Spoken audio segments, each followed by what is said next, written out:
The Forgotten Asylum.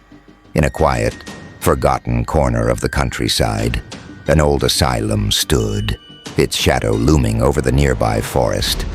The building had been abandoned for decades, but locals whispered about strange happenings, faint cries at night, flickering lights in its shattered windows, and a feeling of unease that hung heavy in the air.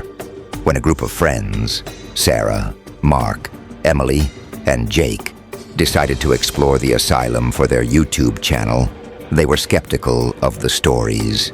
Armed with flashlights and cameras, they entered the decaying structure, the scent of mildew and rot thick in the air. The exploration. The group split into pairs to cover more ground. Sarah and Mark headed to the East Wing, where patient rooms were rumored to hold disturbing graffiti and eerie remnants of the past. Meanwhile, Emily and Jake explored the West Wing, said to be the asylum's operating theater. Sarah and Mark found walls scrawled with unsettling messages. They watch you, no escape, and don't trust the light. Mark laughed it off, but Sarah couldn't shake the feeling that they were being watched. In one room, they discovered an old, dusty doll sitting upright on a bed.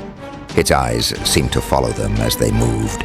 Emily and Jake reached the operating theater, where rusted surgical tools lay scattered on the floor. Jake, ever the joker, pretended to perform surgery on an invisible patient, but Emily was fixated on the mirror at the far end of the room. It was cracked, yet her reflection seemed to linger a moment longer than it should have when she turned away. The unseen presence. As the night deepened, the group began hearing strange noises, footsteps echoing in empty halls, doors creaking open, and faint whispers in the distance. At first, they thought it was the wind or their imaginations, but the sounds grew louder and more distinct. In the East Wing, Sarah and Mark discovered a journal belonging to a former patient. The entries were filled with ramblings about a shadowy figure that roamed the halls, feeding on fear. As they read, the temperature dropped, and their flashlights began to flicker. In the West Wing, Emily and Jake found an old locked door with scratch marks around the frame. Jake forced it open, revealing a small room with chains hanging from the ceiling. Emily felt a cold breath on her neck and spun around, but no one was there. The haunting intensifies. The group regrouped in the central hall, sharing their discoveries. Suddenly, the main doors slammed shut, and their cameras stopped working. The air grew thick, and a deep guttural growl echoed through the building. Panic set in as they tried to find an exit, but the asylum seemed to shift, the hallways twisting and turning like a maze. Shadows darted at the edges of their vision, and the whispers grew louder, forming words. "You shouldn't be here." Mark, in an attempt to calm everyone, suggested they retrace their steps, but as they moved, Sarah noticed something horrifying. Their reflections in the broken windows weren't matching their movements. The final stand. The group stumbled into a room filled with old photographs of patients. One photo caught Sarah's eye. It was of their group, standing in the asylum, even though they had never been there before. Panic turned to terror as the shadowy figure from the journal emerged from the darkness. It was a tall, gaunt entity with hollow eyes and elongated fingers. It moved silently, its presence draining the air of warmth. Emily screamed as it lunged at her, but Jake pulled her away just in time. Desperate, they found an emergency exit. Mark stayed behind, trying to hold the door shut as the entity advanced. "Go!" he shouted, but his cries were cut short. The remaining three burst out into the cold night air, the asylum looming behind them. They didn't stop running until they reached their car. As they drove away, Emily glanced in the rearview mirror and froze. The shadowy figure was sitting in the back seat. The haunting follows. As Emily screamed, Jake swerved the car, nearly running off the road. "What? What is it?" Sarah shouted, clutching the dashboard. "The thing, it's in the back seat," Emily stammered, her voice trembling. Jake and Sarah turned to look, but the shadowy figure was gone. The air in the car felt heavy, and an icy chill lingered where Emily had seen it. Jake gripped the wheel tightly, his knuckles white. "It's just your imagination," he said, trying to convince himself as much as Emily. But deep down, they all knew something had followed them. The night at home. The group decided to go to Jake's house, hoping the familiarity of home would calm their nerves. Once inside, they locked all the doors and windows, leaving the lights on in every room. But the unease didn't fade. Sarah pulled out the journal they had taken from the asylum. "Maybe there's something in here that can explain what's happening," she said, flipping through its brittle pages. The entries became increasingly erratic, detailing the patient's descent into madness, or perhaps a sinister truth. One passage caught her attention. "The shadow is not confined to these walls. It latches onto fear, follows you home, and waits for the perfect moment to strike." Emily's voice wavered. "Do you think it's here? With us?" Before anyone could answer, the lights flickered, and a faint tapping sound came from the living room window. They froze, their eyes darting to the curtains. Jake, trying to muster courage, slowly approached and pulled them back. Nothing, just the dark, empty street. But when he turned back, a handprint, large and skeletal, appeared on the frosted glass. The paranormal escalates. The tapping escalated to pounding, coming from all directions. Windows, doors, even the walls. The friends huddled together, fear gripping them. Jake grabbed his baseball bat. But what could he fight? The temperature in the room plummeted, their breath visible in the cold air. Suddenly the pounding stopped, replaced by a deafening silence. Then came the whispers, low and guttural. They seemed to come from everywhere and nowhere at once. Words they couldn't understand, except for one phrase that repeated, "You can't escape." Sarah dropped the journal in panic.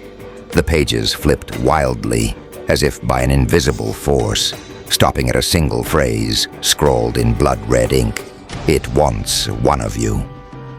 Emily screamed as the shadowy figure materialized in the corner of the room, its hollow eyes fixed on her. It moved with unnatural speed, lunging toward her. Jake swung the bat, but it passed through the entity like smoke. The shadow dissipated, leaving only Emily, trembling and clutching her chest. It touched me," she whispered. A dark mark, like a bruise, spread across her collarbone. Seeking help desperate, the group sought help from a local paranormal expert, an older woman named Agnes who had spent years studying hauntings. She listened intently as they recounted their story, her face growing more grave with every detail. "This isn't just a spirit," Agnes said. "It's a parasitic entity. It feeds on fear and attaches itself to those who disturb its domain." "Can we get rid of it?" Jake asked. Agnes hesitated. "It's not easy. You've brought it into your lives, and it won't leave willingly. We'll need to perform a ritual to sever its connection. But be warned, it will fight back." She handed them a list of items to gather: black candles, salt, sage, and a mirror. "The mirror is the key," she explained. "It will show the entity's true form and give us a chance to banish it. But if the ritual fails, its wrath will be unimaginable." The ritual. That night, the group returned to the asylum with Agnes, believing it was the only place the ritual would work. The building seemed more sinister than before, its walls almost pulsating with malevolence. In the central hall, Agnes set up the ritual circle, surrounding it with salt and candles. She placed the mirror in the center and instructed the group to stand around it. "No matter what happens, do not leave the circle," she warned. As she began chanting, the air grew thick, and the candles flickered violently. The mirror's surface rippled like water, and the shadowy figure appeared within it, more monstrous than ever. Its hollow eyes burned with fury, and its elongated fingers clawed at the glass. The room shook as the entity screamed, a sound that seemed to pierce their very souls. The friends held hands, trying to stay strong as Agnes continued the chant. But the entity wasn't going down without a fight. It lashed out, shattering the mirror and breaking the circle. The group was thrown backward, and the shadow began to take form in the room. The sacrifice. Realizing the entity was too powerful, Agnes shouted, "It needs a vessel. It's the only way to contain it."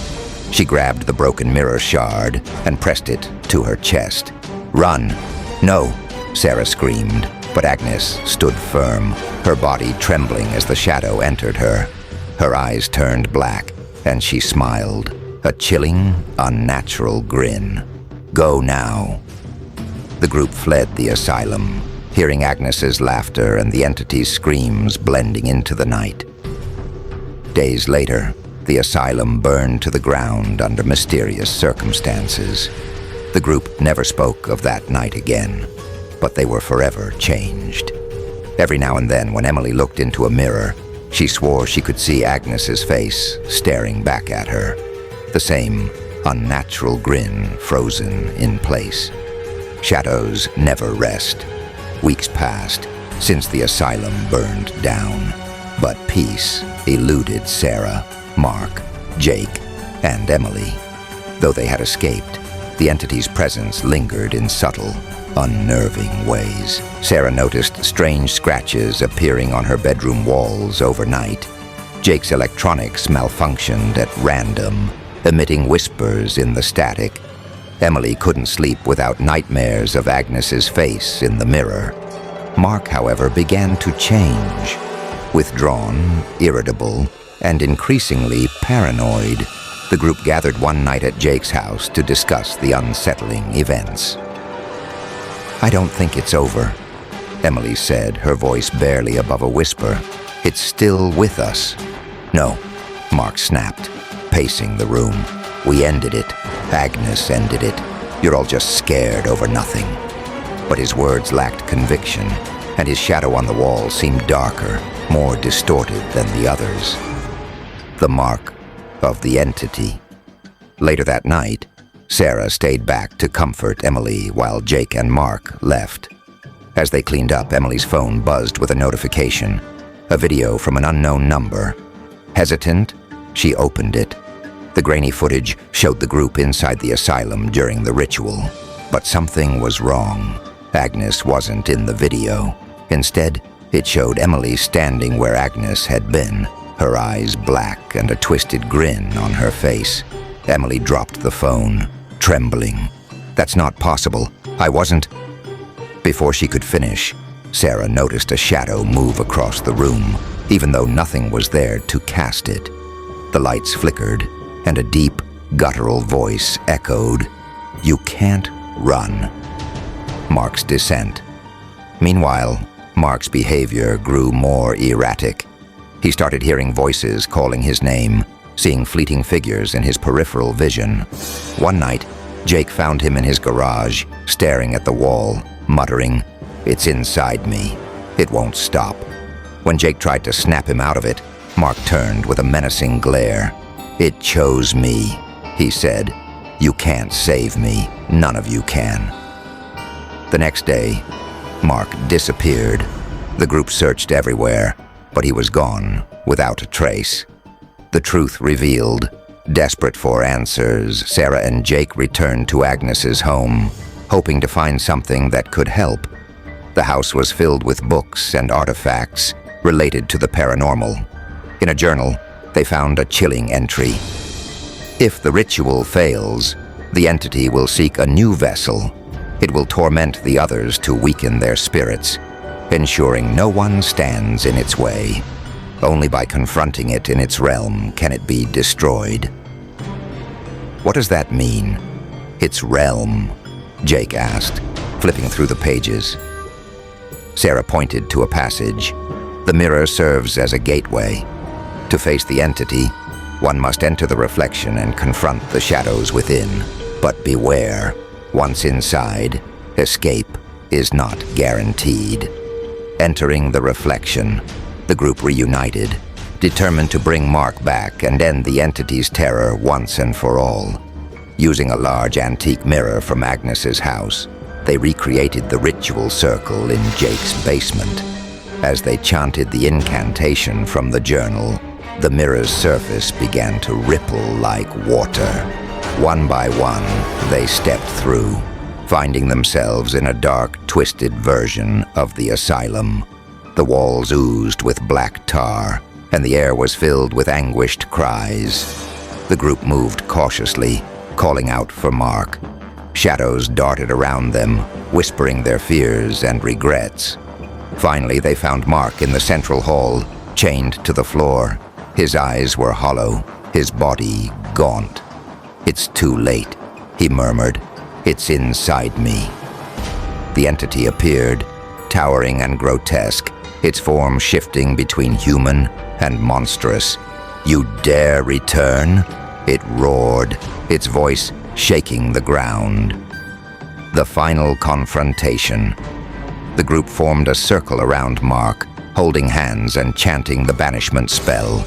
The entity shrieked, lashing out with tendrils of darkness. Sarah was nearly pulled away, but Jake held on to her, shouting the incantation louder. The mirror in the center of the hall began to glow, drawing the entity toward it. The creature fought back, but Emily stepped forward, holding a shard of the broken mirror from the first ritual. "You won't take us," she said, plunging the shard into the entity's chest. The asylum trembled as the entity let out a deafening scream, its form dissolving into smoke. The chains binding Mark shattered, and the group was thrown back through the mirror, landing in Jake's basement. Epilogue. A fragile piece.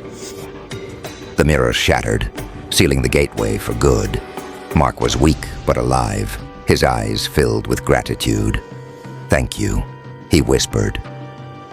Though the entity was gone, the group knew they would never be the same. The scars, physical and emotional, would remain, a constant reminder of the horrors they had faced. As they left the basement, Emily glanced at a small shard of the mirror still lying on the floor. For a moment, she thought she saw a shadow move within it, but when she blinked, it was gone. Or was it?